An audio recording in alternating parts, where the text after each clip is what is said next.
The K&S 7100 AD, which is a 2-inch spindle dicing saw.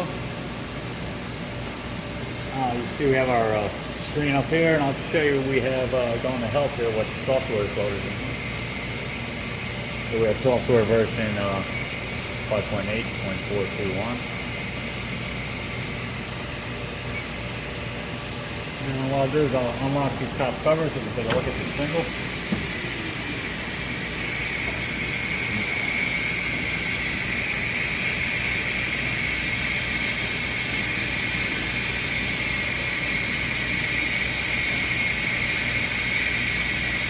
Okay, we got our 2-inch spindle here, and a 6-inch ceramic chuck over here. And this is our optical height sensor right here. Okay, we'll close that up. While we're here, I'll show you some of the electronics inside.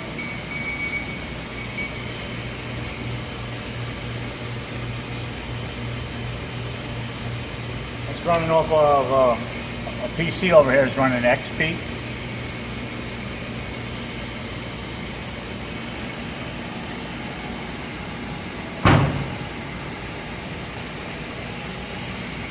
So here's the screen here, and if I open the cover here, what I'm going to do is I'm going to initialize the. I go into maintenance here, and I can do a dicer initialization. And what this will do is initialize all the axes.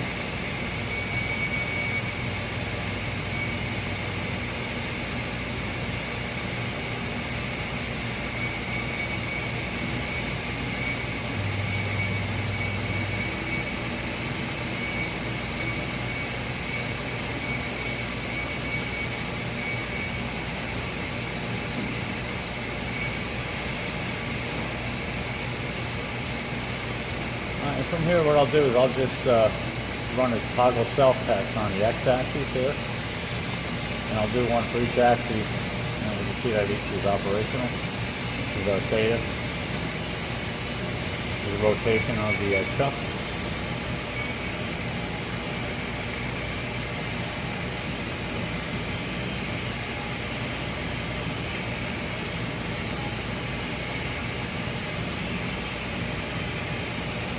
You can see in there through the getting a lot of reflection off there. Maybe you open the side door here.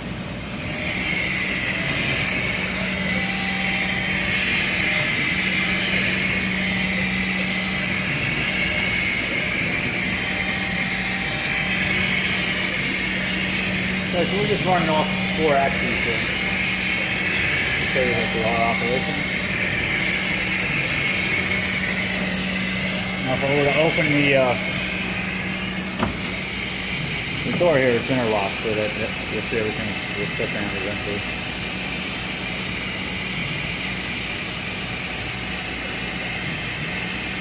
Well, at least the spindle will shut off.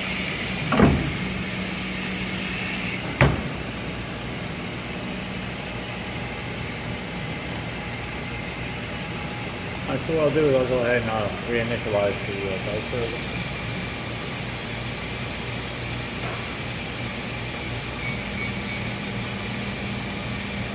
I'm going to go to workbook up here. You see the looks like a book, and here's the recipe that's loaded up. You can see on the top of the screen it's telling you what is in directory bid service, and the recipe that's currently loaded up is the bid GPC 001, which is the recipe I created here. And we can see that we're using a 125mm diameter wafer, and we have our tape is approximately 3 mil thick, and a wafer thickness is about 25 mil thick. So anyway, from here I just want to show you that what I want to do is I'm going to change the cut depth for angle 1. Right now I have it set for 30 mils. I'm going to bring that down to 2 mils. So we can cut the wafer that I have here completely. So we're going to be cutting 1 mil into the mylar at this point, the tape. And again, for the 90-degree angle, I'll change that.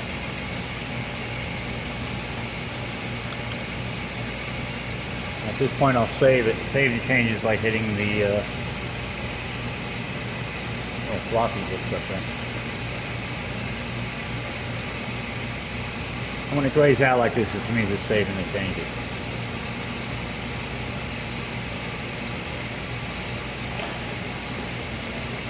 Okay, I have a wafer loaded on a frame. And the recipe that I created is to cut this wafer. So the indexes have been programmed. And again, I programmed the depth to be 2 mils off the chuck surface. The tape is 3 mils, so we'll be cutting 1 mil into the tape.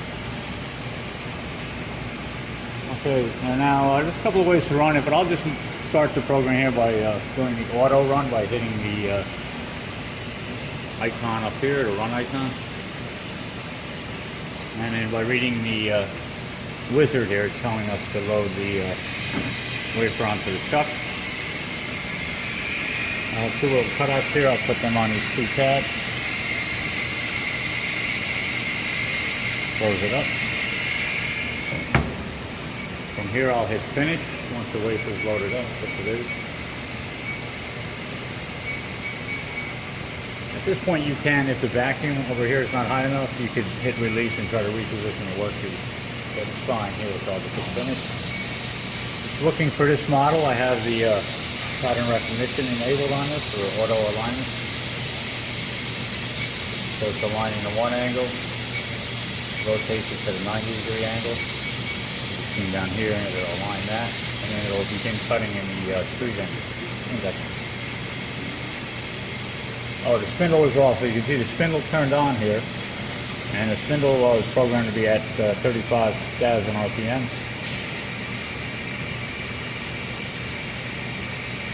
So we'll let this cut a few streaks, and then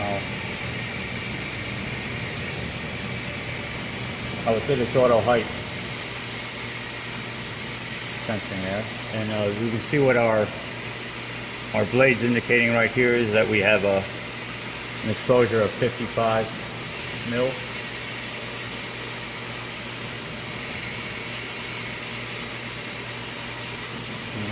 Let's decrease this a little bit. It's just a animated representation of what's going on and where the cuts are being made. So after the alignment, there's a cut map that's generated. And where these lines are, that's indicating where the cuts are going to be. Where the green lines are is where it's already cut. So, and you can see the wafers. It's doing a slight overcut on either side and from top to bottom of the travel. What I'll do is I'll hit stop by pressing this run icon. Once the cut is done, it's going to show us, here's our cut here. Right in the streak there, and I'm going to move it left to right by using our buttons down here. And you can see these cuts being made in the center of the streak.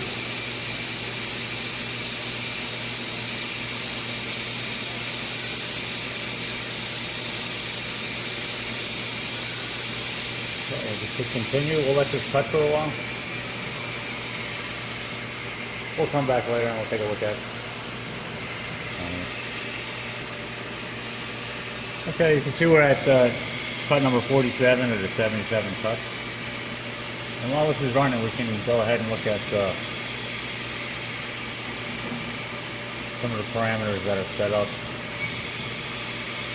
in the recipe. Step through some of these. Now you'll receive a manual, plus if you go up here to help, you'll notice that it's call it books online. Oh, well, I just wanted to show you here, right now it's doing the optical height sensing. I have a program for every 50 cuts, it'll come over and look at the height and adjust the height accordingly.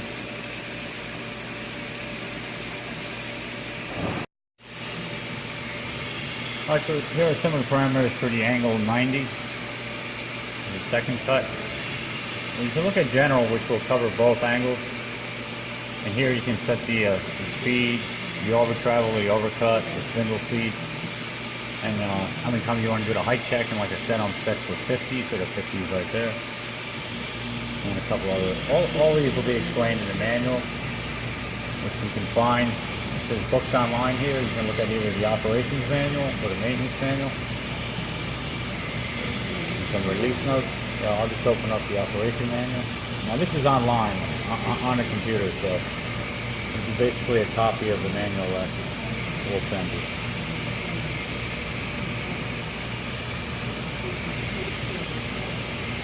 Open up, and here it explains some of the manuals. Got a lot of information in it and a lot of pages, so I'll just look at a few of them here, talking about the Z-axis safety and what it is, and the Z-axis safety position, and so on. And,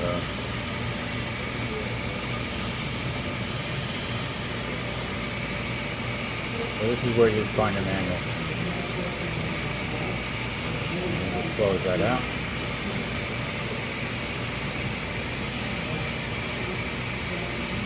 Alright, so what's going to happen is, we see it's getting near the end here. We're at cut 75. After 77, it'll rotate. Now this was programmed to do a line, cut. So it aligns both angles, and then it'll begin cutting. So since 90 degree was the second angle of the line, we kept the 90 degree angle first. Now we're back at the 0 angle. And you can see that there's 67 cuts programmed in. I'll let this cut a few more, we'll take a look at it, then we'll come back and unload the wafer when it's done.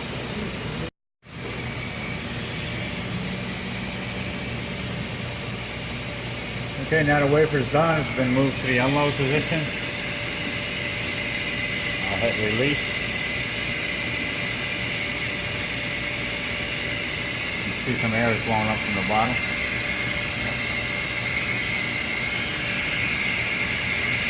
Okay, cut the way. We lost a few die here on these cuts there, because they're very small die and it's probably not the right tape. So we lost some of the gluing on it, but anyway, you can see that the entire wafer's been cut.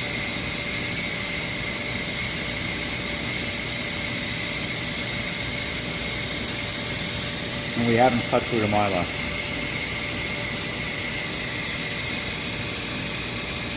So with die this small, you probably want to use a better tape than what I'm using here. So that's it.